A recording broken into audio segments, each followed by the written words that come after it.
క్రీస్తు నామంలో కూడి వచ్చిన యూసీవై కుటుంబ సభ్యులందరికీ వందనాలు, శుభాలు తెలియజేస్తూ ఉన్నాను. దేవాది దేవుడు మరొక వారము యూసీవైలో వాక్య పరిచయం చేయడానికి నాకు ఇచ్చిన అవకాశమును బట్టి ఆయనకు లెక్కించలేని కృతజ్ఞతాస్తుతులు, స్తోత్రాలు చెల్లిస్తూ ఉన్నాను. మనము అనేక రకాలుగా అనేక ఆత్మీయ సత్యాలను మనం నేర్చుకుంటూ వస్తున్నాం. అది మాత్రమే కాదు, కానీ మనము ఈ చివరి వారంలో అంటే పరిశుద్ధ వారంలో మనం ఉన్నాం కదా, హోలీ వీక్ అంటున్నాం.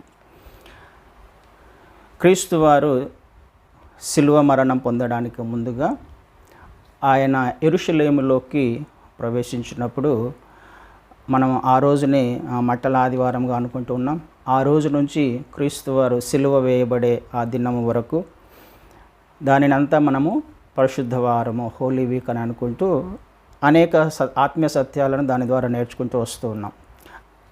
ఆయన యెరూషలేములోకి ప్రవేశిస్తూ ఉన్నప్పుడు ఆ మట్టల ఆదివారమున, లేకపోతే మనం ఏదైతే అనుకుంటున్నామో ఆయన క్రీస్తు వారు గాడిద మీద యెరూషలేము పట్టణంలోకి ఆయన వస్తూ ఉన్నప్పుడు, ఆయన పట్టణమునకు సమీపించినప్పుడు దానిని చూసి దాని విషయమై ఏడ్చి, క్రీస్తు వారు ఆ పట్టణాన్ని చూసి ఏడ్చాడట. క్రీస్తు వారు ఏడ్చినట్టుగా లేఖనాలలో 3 సార్లు 3 చోట్ల రికార్డ్ చేయబడింది. ఈ విషయం మనకు తెలుసు. 3 చోట్ల ఆయన ఏడ్చినట్టుగా మనం చూస్తాం. ఇది ఒక సందర్భము.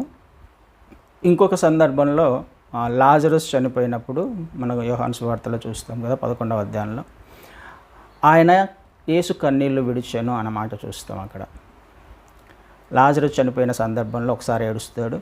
తర్వాత గెత్సెమనే తోటలో ఆయన కన్నీటితో ప్రార్థన చేస్తూ ఆ ప్రార్థనలను, యాచనలను తండ్రికి సమర్పించినట్టుగా హెబ్రీ గ్రంథకర్త మనకు రికార్డ్ చేస్తాడు. ఈ 3 చోట్ల కూడా ఆయన ఏడ్చినట్టుగా చూస్తూ ఉన్నాం. క్రీస్తు వారు ఏడ్చారు, కన్నీళ్లు విడిచారు. ఎవరైనా క్రీస్తు వారు ఏడవవలసిన అవసరం ఏముంది? ఒక బలహీనుడా, చేతగానివాడా? ఏదైనా సమస్య వచ్చిందా ఆయనకి?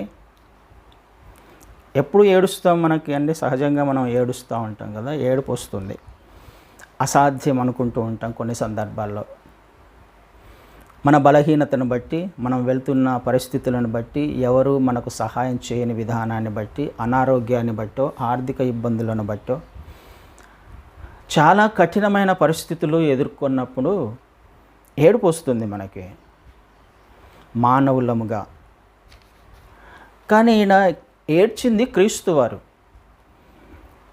సృష్టికర్త, సమస్తాన్ని సృష్టించినవాడు. ఆయన ఏడవలసిన అవసరం ఏముంది? ఆయన ఏడ్చాడు అని అంటే మనకు అర్థం కావాల్సిన విషయాలు చాలా ఉన్నాయి అందులో. దేవుడు ఏడ్చాడు, నిన్ను నన్ను సృష్టించిన వాడు ఏడ్చాడు, పట్టణాన్ని చూసి ఏడ్చాడు, యెరూషలేమును చూసి ఏడ్చాడు, అందులో ఉన్న ప్రజలను చూసి ఏడ్చాడు, వారి యొక్క స్థితిగతులను చూసి ఏడ్చాడు, వారు వెళ్తున్న పరిస్థితులను చూసి, వారి ప్రవర్తనను చూసి ఏడ్చాడు. దేవుడు ఏడుస్తున్నాడండి. ఎవరిని చూసి? తన ప్రజలను చూసి. ఏడవలసిన అవసరం లేదు తనకి, కానీ ఏడుస్తున్నాడు. కానీ ఈ ఏడుస్తున్నాడు అన్న విషయంలో ఆయన యొక్క ప్రేమ మనకు అర్థం కావాలి. నిన్ను నన్ను మనల్ని ఆయన ఎంతగా ప్రేమిస్తే, లేకపోతే తన ప్రజలని ఆయన ఎంతగా ప్రేమిస్తే ఏడుపు వస్తుంది? ఎంతగా ప్రేమించినప్పటికీ ఎందుకు ఏడవాలి? తప్పిపోయిన స్థితిని బట్టి కదండి. అందుకని ఆడ అంటున్నాడు ఆయన, ఏడ్చి నీవును ఈ దినమందైనను సమాధాన సంబంధమైన సంగతులను తెలుసుకొనిన ఎడల నీకెంతో మేలు. అంటే అర్థం ఏంటి? గ్రహించలేకపోయావు, నీవు ఇప్పటిదాకా కూడా గ్రహించలేని స్థితిలో ఉన్నావు. ఈ పట్టణానికి, యెరూషలేము పట్టణానికి, యెరూషలేము ప్రజలకు సమాధానము తీసుకొని రావడానికి పరమును విడిచి ఈ లోకానికి శరీరధారిగా వచ్చిన మెస్సయ్యను నువ్వు కనుక్కోలేకపోయావు. దేవుడు ఎందు నిమిత్తమైతే పంపించాడో, ఎన్ని సంవత్సరాల నుంచి ప్రవచనాలు చెప్తూ ఉన్నాయో, ఈ విషయాలను చదువుతున్నప్పటికీ గ్రహించలేని స్థితిలో ఉన్నావు. నీకు సమాధానం తీసుకురావడానికి నేను వచ్చాను. నీకు దేవుని చిత్తాన్ని బయలుపరచడానికి నేను వచ్చాను. ఆయన మార్గాలు ఏంటో తెలియచెప్పడానికి నేను వచ్చాను. తండ్రి నన్ను పంపిస్తే ఆ విషయం మీకు అర్థం కావట్లేదే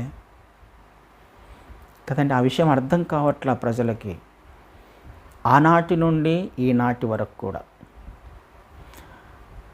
ఆయన ఎందుకు వచ్చాడో అర్థం కావట్లా ఈ లోకానికి. ఆయన ఉద్దేశం ఏంటో అర్థం కావట్లా. ఆయన ప్రణాళిక ఏంటో అర్థం కావట్లా తన ప్రజలకి కూడా. ఆయన ఇచ్చే సమాధానం ఏంటో అర్థం కావట్లా.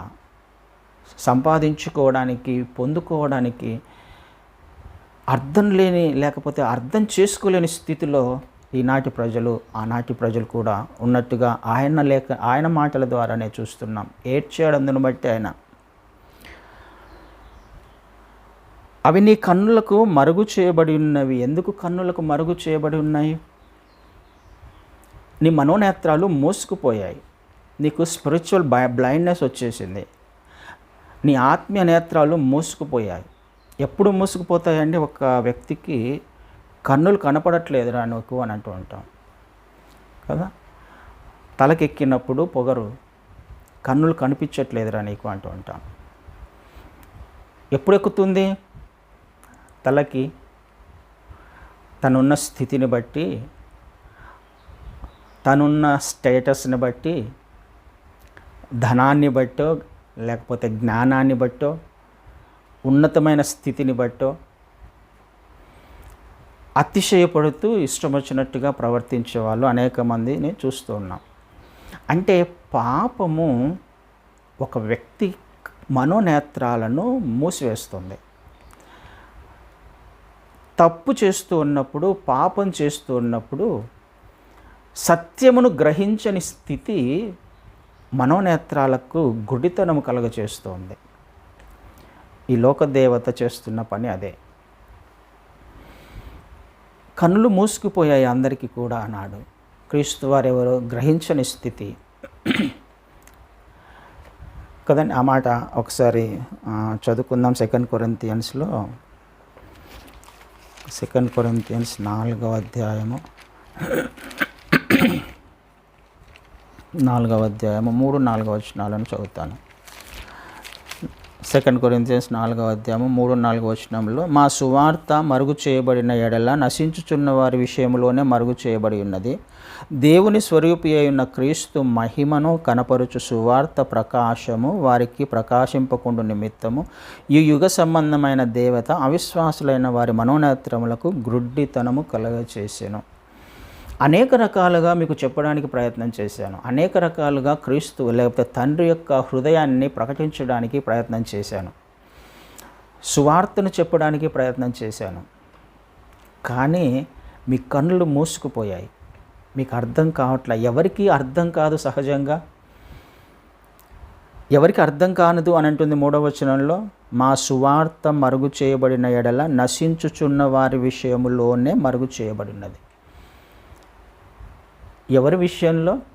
నశించిపోయేవారు, సత్యమును తెలుసుకోవాలి అనే ప్రయత్నము చేయని వారు, దేవుడెవరో గ్రహించడానికి ఇష్టపడని వారు, తన గురించి, తన జీవితం గురించి, తమ పరిస్థితిని గురించి, తన స్థితిగతులను గురించి అతిశయపడేవాడు, గుర్రములను బట్టి, రథములను బట్టి అతిశయపడే వారికి మనోనేత్రాలు మూసుకుపోతాయి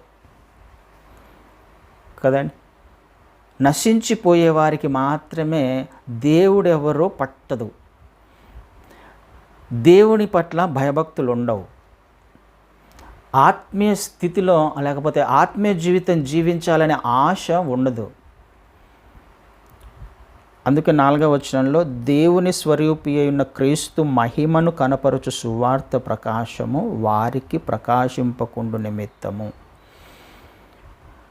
సువార్తలో సత్యం ఉంది, సువార్తలో వెలుగు ఉంది, ప్రకాశం ఉంది.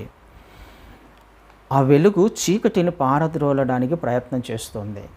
కానీ ఆ వెలుగు మన జీవితంలో ఆనాటి ప్రజల జీవితంలోకి రాకుండా ముగ్గుడితనం కలుగజేసింది ఈ లోక సంబంధమైన దేవత అవిశ్వాసులైన వారి జీవితాలలో.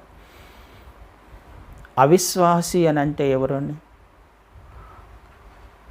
విశ్వాసులు కానివారా? అవిశ్వాసులు అని అంటే మనం రెండు అర్థాలు తీసుకోవడానికి ప్రయత్నం చేయాలి. అవిశ్వాసులు అని అంటే అన్యులు, క్రీస్తు వారిని ఎరగని వారు. అవిశ్వాసులు అని అంటే విశ్వాసులుగా ఉన్నారు ఒకప్పుడు, ఇప్పుడు తప్పిపోయారు, అవిశ్వాసంలోకి వెళ్ళిపోయారు కదండి. అవిశ్వాసులు అని అంటే అన్యులు ఒక అర్థం వస్తుంది, క్రీస్తు వారిని ఎరగని వారే, తెలుసుకోలేని వారే, లోకములో జీవిస్తున్న వాళ్ళే. అయితే రెండవ అర్థాన్ని కూడా మనం తీసుకోవాలి. అవిశ్వాసులు అని అంటే ఇంతకుముందు విశ్వాసులే, కానీ ఇప్పుడు తప్పిపోయి అవిశ్వాసంలోకి వెళ్ళిపోయారు. వారి స్థితిని బట్టో లేకపోతే ఇంకొక పరిస్థితిని బట్టో ఏ విధం చేతనైనా వారి బలహీనతను బట్టి మళ్ళీ తిరిగి లోకంలోకి వెళ్ళిపోయిన వారు. ఇక వారి జీవితంలో వెలుగు ప్రకాశించడం అన్నది అసాధ్యమైపోయే స్థితిలోకి వాళ్ళు వెళ్ళిపోతారు. ఈ లోక సంబంధమైన దేవత వారికి మనోనేత్రాలకు గుడ్డితనాన్ని కలుగజేసింది. అర్థం చేసుకోకుండా, ఇంకా అర్థం కాదు వారికి. ఒకసారి వెలిగింపబడిన తర్వాత మళ్ళీ వాళ్ళను సరిచేయడము లేకపోతే మళ్ళీ వారిని మారు మనస్సు పొంది తిరిగి క్రీస్తు మార్గంలోకి నడిపించడం అనేది అసాధ్యమైపోతుంది అని లేఖనాలలో రాయబడింది. అవిశ్వాసులు అంటే వారు రక్షించబడిన వాళ్ళే, కానీ తప్పిపోయి ఇక లోకంలోనే పడి జీవిస్తున్న వాళ్ళు కదండి. గుడ్డితనం కలగచేసింది ఆనాటి ప్రజలకి ఈ యుగ సంబంధమైన దేవత. అది మీకు అర్థం కావట్లా, కన్నులకు మరుగు చేయబడ్డది. ప్రభువు నిన్ను దర్శించిన కాలము నీవు ఎరగకుంటివి కనుక నీ శత్రువులు నీ చుట్టూ గట్టు కట్టి ముట్టడి వేసి అన్ని ప్రక్కలను నిన్ను అరికట్టి నీలోనున్న నీ పిల్లలతో కూడా నిన్ను నేల కలిపి. ప్రభువు నిన్ను దర్శించు కాలము నీవు ఎరగకుంటివి. ప్రభువే వచ్చాడు, నిన్ను దర్శించాడు. సృష్టికర్తనే నిన్ను దర్శించడానికి వచ్చాడు. మెస్సయ్యానే ఆయన వచ్చాడు ఈ లోకంలోకి. ఎవరి కోసమైతే మీరు ఎదురు చూస్తూ ఉన్నారో ఇంతకాలము, ఆ మెస్సయ్యానే వచ్చాడు. కానీ మీకు అర్థం కావట్లేదు, మీరు గ్రహించలేని స్థితిలో ఉన్నారు కదండి. మనం కూడా చాలా వరకు అలాంటి స్థితిలో ఉంటాం. ఆయన దర్శించిన కాలము మనల్ని వ్యక్తిగతంగా, మన కుటుంబాలను వ్యక్తిగతంగాను, మన సంఘాలను ఆయన అనేక రకాలుగా దర్శించడానికి ప్రయత్నం చేస్తూ ఉంటాడు. ఆయన సరైన మార్గాలను బోధించడానికి, దేవుని చిత్తాన్ని బయలుపరచడానికి ప్రయత్నం చేస్తూ ఉంటాడు. కానీ మనం గ్రహించలేని స్థితిలో ఉంటాం, అర్థం చేసుకోలేని స్థితిలో ఉంటాం. ఆ పరిస్థితి రాకుండా ఉండడానికే అనేక రకాలుగా ఆయన పదే పదే యెరూషలేముకు వెళ్ళి అనేక రకాలుగా చెప్పే ప్రయత్నము, లేఖనాలను ఎత్తిపట్టి, ప్రవచనాలను ఎత్తిపట్టి చెప్పే ప్రయత్నం చేస్తున్నప్పటికీ అర్థం కాలేదు వారికి. అందుకని ఆయన ఏడుస్తూ ఉన్నాడు. ఆయన దర్శించే కాలం ఎందుకు అర్థం చేసుకోలేకపోతున్నాం మనం కూడా? మన హృదయంలోకి రావడానికి ఆయన హృదయపు బయట నిలబడి తలుపు తడుతూ ఉన్నప్పుడు ఎందుకు ఆయన స్వరాన్ని వినలేకపోతున్నాం? నా జీవితాలను నడిపించడానికి ఆయన ఇష్టపడుతూ ఉన్నాడు కదండి, ఇష్టపడుతూ ఉన్నాడు ఆయన. మరి ఎంతవరకు ఆయన స్వరాన్ని వినగలుగుతూ ఉన్నాం? చివరి దినాలకు వచ్చేసాము. ఆనాడు పరిస్థితి చాలా చివరి దినాల్లో. అందుకని ఎందుకు ఏడ్చాడు ఆయన? ఎందుకు ఏడ్చాడు? రాయి మీద రాయి లేకుండా నీలో రాయి మీద రాయి నిలిచి ఉండని దినములు వచ్చునని చెప్తున్నాడు ఆయన. అంటే యెరూషలేము పట్టణము సర్వనాశనము కాబోతుంది. రాయి మీద రాయి నిలవబడకుండా మిమ్మల్ని, అదేవిధంగా మీలో ఉన్న పిల్లల్ని కూడా ఎవరిని విడిచిపెట్టకుండా శత్రువు నలుదిక్కులా వచ్చి నేను చుట్టుముట్టబోతున్నాడు. ఆయన తీర్పు గురించి కూడా మనకు అర్థం కావాలి. ఎన్నిసార్లు చెప్పినా, పదే పదే చెప్పే ప్రయత్నం చేస్తున్నా వినకపోతే శత్రువు దండెత్తుతాడు మన జీవితాలలో. ఇది వాళ్ళంతకు వాళ్ళు తెచ్చుకున్న శిక్ష. ఇది దేవుడు శిక్షించాలని ఏనాడు కూడా కోరుకోడు ఏ ఒక్క వ్యక్తిని కూడా, ఏ ఒక్క కుటుంబాన్ని, ఏ ఒక్క సంఘాన్ని, ఏ దేశాన్ని కూడా. నశించిపోవడం ఆయన ఉద్దేశం కాదు. పదే పదే మరణము పొందినంతగా ఆయన చెప్పడానికి ప్రయత్నం చేస్తూ ఉంటాడు. పదే పదే చెప్పడానికి ప్రయత్నం చేస్తూ ఉంటాడు. అయినప్పటికీ వినకపోతే ఆయన బాధపడుతున్నాడు, ఏడుస్తున్నాడు. ఇది మీరే తెచ్చుకుంటున్నారు, ఈ శిక్ష మీ అంతకు మీరే తెచ్చుకుంటున్నారు కదా, వాళ్ళే తెచ్చుకున్నారు. మత్తయి సువార్తలో ఆ పని చూస్తాం అన్నమాట. మత్తయి సువార్త 27వ అధ్యాయంలో 24వ వచనం చదువుతాను.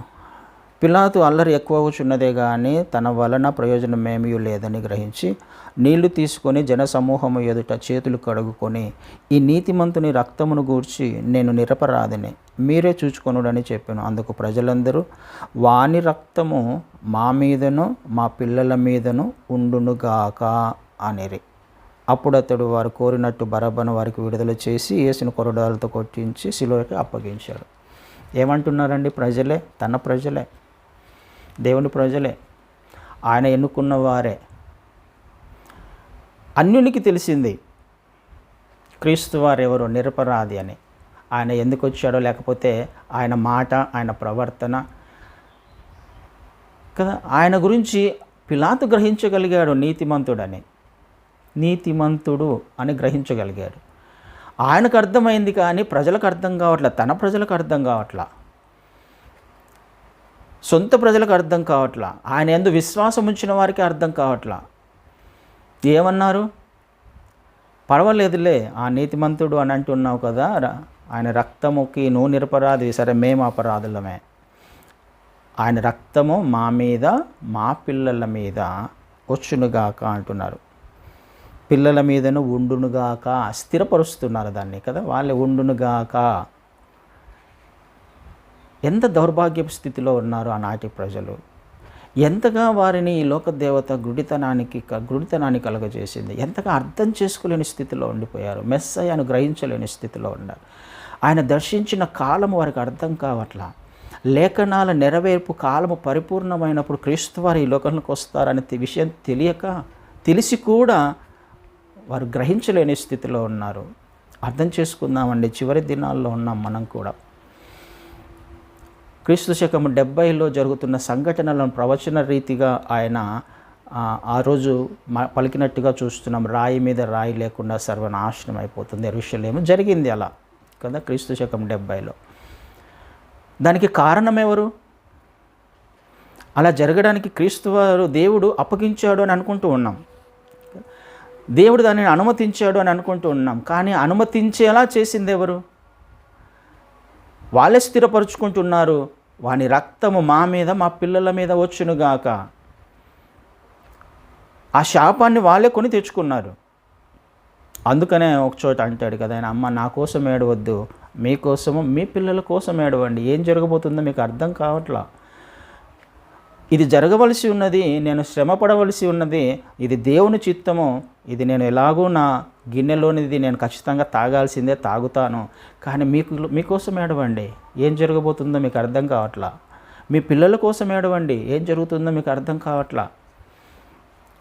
మీ ఇంటి వారే నన్ను అప్పగించబోతున్నారు, మీ ఇంటి వారే శాపాన్ని తెచ్చుకుంటున్నారు, వారి మీద వారి పిల్లల మీద దానిని స్థిరపరుస్తూ ఉన్నారు కదండి. ఇదే కదా మనం కూడా చేస్తూ ఉంటాం చాలా సందర్భాల్లో. అర్థం చేసుకోక మనంతకు మనము స్వతహాగా తప్పులు చేస్తూ ఉంటాం, తెలిసి కూడా పొరపాట్లు చేస్తూ ఉంటాం, తెలిసి కూడా. సరే చూద్దాంలే జరిగినప్పటికీ కదండి, ఈ మాటలు అంటూ ఉంటాం. చూద్దాం, జరిగితే జరగని, మరి ఏం చేస్తాం? జరుగుతుంది. అది మన నోటి మాట. అది మనంతకు మనం శాపాలు మన పిల్లల మీదకి, మన కుటుంబాల మీదకి మనంతకు మనమే తెచ్చుకునే స్థితిలో కూడా మనం ఉంటూ ఉంటాం. ఆలోచన చేయడానికి ప్రయత్నం చేద్దాం. క్రీస్తు వారిని అంగీకరించకుండా, సత్యమును తెలుసుకోకుండా, ఆయన నిన్ను నీ కుటుంబాన్ని దర్శించిన కాలము గ్రహించడానికి ప్రయత్నం చేయండి. పరిశుద్ధపరచడానికి ఆయన వచ్చాడు. ఆ వారమంతా అనేక విషయాలు అందరికీ చెప్పడానికి, అనేక ఆత్మీయ సత్యాలను చివరి కాలంలో, చివరి దినాలలో చెప్పడానికి ప్రయత్నం చేశాడు. ఈనాడు కూడా ఆయన అనేక మార్లు మాట్లాడుతూ వస్తున్నాడు. చివరి దినాలలో ఆయన రాకడ అతి సమీపంగా ఉంది. ఆనాడు యెరూషలేము సంపూర్ణంగా నాశనం చేయబడింది. ఈనాడు త్వరలో ఈ లోకము సంపూర్ణంగా నాశనానికి గురి కాబోతుంది. అతి త్వరలో మనం పరిస్థితులను అన్నిటినీ చూస్తూ ఉన్నాం. అతి త్వరలో సంభవింపబోతుంది. ఆయన దర్శించిన కాలము మరి ఎంతవరకు మనకు అర్థమవుతుంది? మన జీవితాలను దర్శించిన కాలము గ్రహించగలుగుతూ ఉన్నామా? ఎంతవరకు మనం అర్థం చేసుకోగలుగుతున్నాం మెస్సయ్యని? ఆయన రాజుగా రాబోతున్నాడు అనే విషయం ఎంతవరకు మనకు అర్థమవుతుంది? ఎందుకు వచ్చాడో ఆయన ఎందుకు వచ్చాడో మనం అర్థం చేసుకోగలుగుతున్నామా? ఒక్కసారి ఆలోచన చేద్దామండి. పరిస్థితులన్నిటిని గమనిస్తూ ఉన్నాం కదా, అన్నీ గమనిస్తూ ఉన్నాం. చాలా కఠినమైన స్థితిలోకి మనం వెళ్ళబోతున్నాం. ప్రకటన గ్రంథం 6వ అధ్యాయంలో ఉన్న పరిస్థితులు నెరవేర్పు దిశగా వెళ్తున్నాయేమో అనిపిస్తుంది కదండి. రేట్లు పెరగబోతున్నాయి. పరిస్థితులు ఎంత కఠినంగా మారబోతున్నాయో ఇవన్నీ లేఖనాలు నెరవేర్పు దిశగా వెళ్తూ ఉన్నప్పుడు మరి ఇంకా మన మనోనేత్రాలు మూసుకుపోయాయా? అర్థం కావట్లేదా మనకి ఆయన రాజుగా రాబోతున్నాడని? ఆయన చేసిన కార్యము మనకు అర్థం కావట్లేదా? ఒకవేళ మనం అర్థం చేసుకోలేని స్థితిలో ఉంటే, మనం నిర్లక్ష్యంగా ఉన్నట్లయితే, మరి మనము చేసిన స్థితిని బట్టే, మనము వెళ్తున్న పరిస్థితిని బట్టే, మనము ప్రవర్తించిన విధానమును బట్టే మన మీదకి ఒకవేళ ఆయన శాపము లేకపోతే విడిచిపెట్టబడే అవకాశం ఉందేమో గ్రహించకపోతే. అందుకని ఆయన ఏడుస్తున్నాడు. గ్రహించండి, అర్థం చేసుకోవడానికి ప్రయత్నం చేయండి. లేఖనాల నెరవేర్పు, ఆనాడు ప్రవచనాల నెరవేర్పు ఆయన ఎత్తిపెట్టి చూపించాడు. ఈనాడు కూడా మనకు అర్థమవుతున్నాయి, లేఖనాలలో అన్నీ కూడా జరుగుతూ ఉన్నాయని. అయినప్పటికీ గ్రహించలేని స్థితిలో ఒకవేళ ఉన్నామేమో ఒకసారి ఆలోచన చేయడానికి ప్రయత్నం చేద్దాం. చివరి దినాల్లో ఉన్నాం కదండి, చివరి దినాల్లో ఉన్నాం. మన కోసం ఏడవాలి, మన పిల్లల కోసం ఏడవాలి, మన కుటుంబం కోసం ఏడవాలి. ఎక్కడైనా తప్పు జరిగిందేమో, ఎక్కడైనా నేను గ్రహించలేకపోయానేమో, ఎక్కడైనా నువ్వు నన్ను సరిచేస్తున్నప్పుడు నేను అర్థం చేసుకోలేకపోయానేమో. ఆనాడు అర్థం చేసుకోలేని ప్రజలకు తీర్పు వచ్చింది ఆ యెరూషలేం పట్టణం మీదకి. అర్థం చేసుకోలేకపోతే, గ్రహించకపోతే ఒకవేళ అదే స్థితి మన జీవితాల్లో కూడా వస్తుందేమో. ఒకటే విషయం జరగవలసి ఉంది, ఆయన త్వరలో రాబోతున్నాడు. అదొక్కటే జరగాలి. అన్నీ నెరవేర్పు దిశగా వెళ్తున్నాయి. క్రీస్తు వారు ఎందుకు వచ్చారు? ఇదొక్క విషయాన్ని ఇంతకుముందు చెప్పాను, ఒక్కసారి క్లుప్తంగా చెప్పడానికి ప్రయత్నం చేసి, క్రీస్తు వారు ఈ లోకంలోకి రావాల్సిన అవసరం ఏముంది? ఆయన ఎందుకు వచ్చాడు? చాలాసార్లు మనం అంటుంటాం కదా, అందరికీ తెలిసిన విషయాలు. రక్షణ నిమిత్తము, సకల మానవాళి రక్షణ నిమిత్తము. నిజమే, ఇది రక్షణ నిమిత్తమే. విమోచన, మనల్ని అందరినీ విమోచించడానికే, పాపం నుండి విమోచించడానికే. దానికంటే ముందుగా ఒక అంశం ఉంది. క్రీస్తు వారు రావడానికి ఈ లోకంలోకి చాలా ప్రాముఖ్యమైన కారణము, మొదటి ఆదాము ఏదైతే చేయలేకపోయాడో అది చేయడానికి ఆయన వచ్చాడు. మొదటి ఆదాము ఒకవేళ పాపము చేయకుండా, దేవుడు తినొద్దన్న పండుని తినకుండా ఉన్నాడు అనుకుందాం. ఆయన పండు తినలా, ఈ పండు తినొద్దన్నాడు, దేవుడు చెప్పాడు, తినలా. చక్కగా తినకుండా దేవునితో సహవాసంలో ఉన్నారు. ఆయన చెప్పినట్టుగా చేసుకుంటూ ఉన్నారు అనుకుందాం. క్రీస్తు వారు రావాల్సిన అవసరం ఉందా? కదండి. క్రీస్తు వారు ఎందుకు వచ్చారు? మొదటి ఆదాము ఏదైతే చేయలేకపోయాడో, రెండవ ఆదాముగా, కడపటి ఆదాముగా ఆయన ఈ లోకంలోకి వచ్చాడు. మొదటి ఆదాము చేయలేని పనిని చేయడానికి. ఏం చేయలేకపోయాడు ఆయన? మొదటి ఆదాము ఏమి చేయలేకపోయాడు? మొదటి ఆదాముకు నిత్యత్వాన్ని దేవుడు ఇవ్వడానికి ఇష్టపడ్డాడు.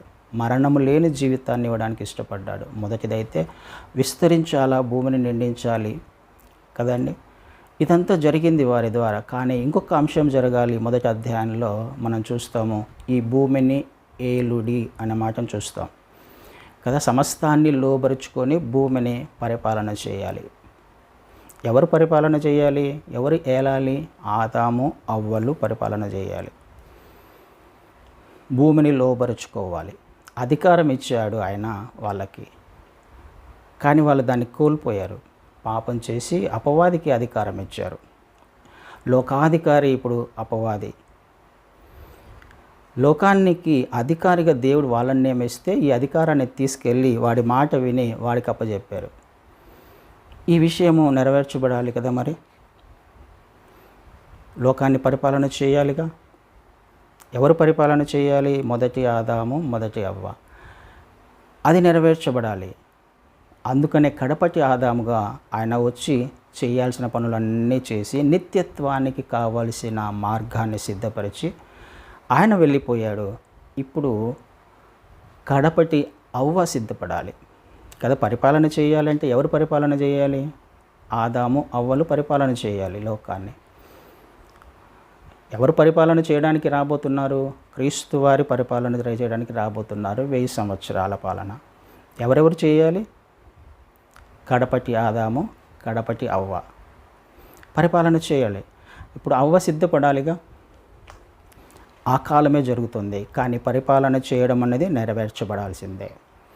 ఆదాము మిస్ అయిపోయాడు. ఆదాము చేయలేకపోయాడు. మొదటి ఆదాము. రెండవ ఆదాముగా ఆయన చేయబోతున్నాడు, చేయడానికి రాబోతున్నాడు. ఆయన చేయవలసిన ప్రతి కార్యమును కూడా చేసేసాడు కదా. ఏదైతే ఆదాము చేయలేకపోయాడో, నిత్యత్వానికి సంబంధించిన విషయాలు ఏదైతే చేయలేకపోయాడో అది ఆయన చేసి చూపించాడు. ఆయన మార్గాన్ని సిద్ధపరిచాడు. మరణాన్ని గెలిచి తిరిగి లేచాడు ఆయన.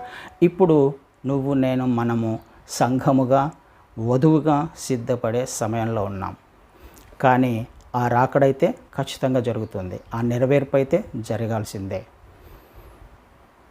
ఆనాడు ఆ విషయాన్నే వాళ్ళకు చెప్తూ వచ్చాడు. వాళ్ళు గ్రహించలేదు. ఈనాడు కూడా అనేక రకాలుగా మనతో మాట్లాడుతున్నాడు. ఎంతవరకు గ్రహించగలుగుతున్నాం? ఆయన రాబోతున్నాడు. అతి త్వరలో రాబోతున్నాడు. సూచనలన్నీ నెరవేర్పు దిశగా వెళ్తున్నాయి. ఎంతవరకు నువ్వు నేను మనము గ్రహించగలుగుతూ ఉన్నాం?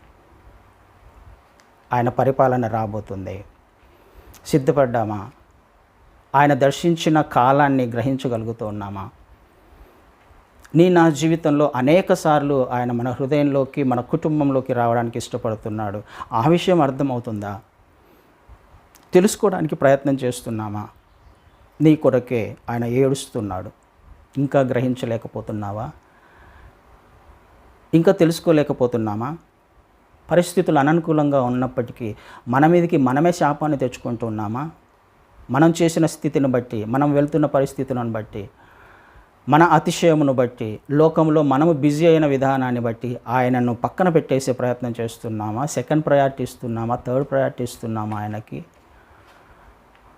ఆయనను తృణీకరిస్తున్నామేమో. ఒక్కసారి ఆలోచన చేద్దాం. ఈ చివరి దినాల్లో పరిశుద్ధపరచడానికి ఆయన ఇష్టపడుతున్నాడు. నిన్ను, నన్ను, మనల్ని ఆయన రాకడలో ఎత్తబడే గుంపులో చేర్చబడడానికి ఆలోచన చేద్దాం. ఆయనను ఇక ఏడిపించాల్సిన సమయం లేదు మనకి. ఇంకా ఆయన ఏడుస్తూ ఉన్నాడు. ఇంకా ఏడిపిస్తూనే ఉంటామేమో. బాహాటముగా ఆయనను సిలువ వేస్తూ ఉన్నామేమో.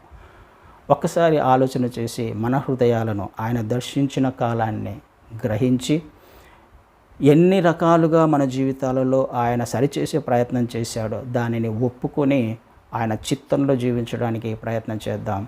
ఆయన రాకడలో ఎత్తబడే గుంపులో చేర్చబడదాం. ఆమేన్. అట్టి కృప దేవుడు మనందరికీ అనుగ్రహించును గాక.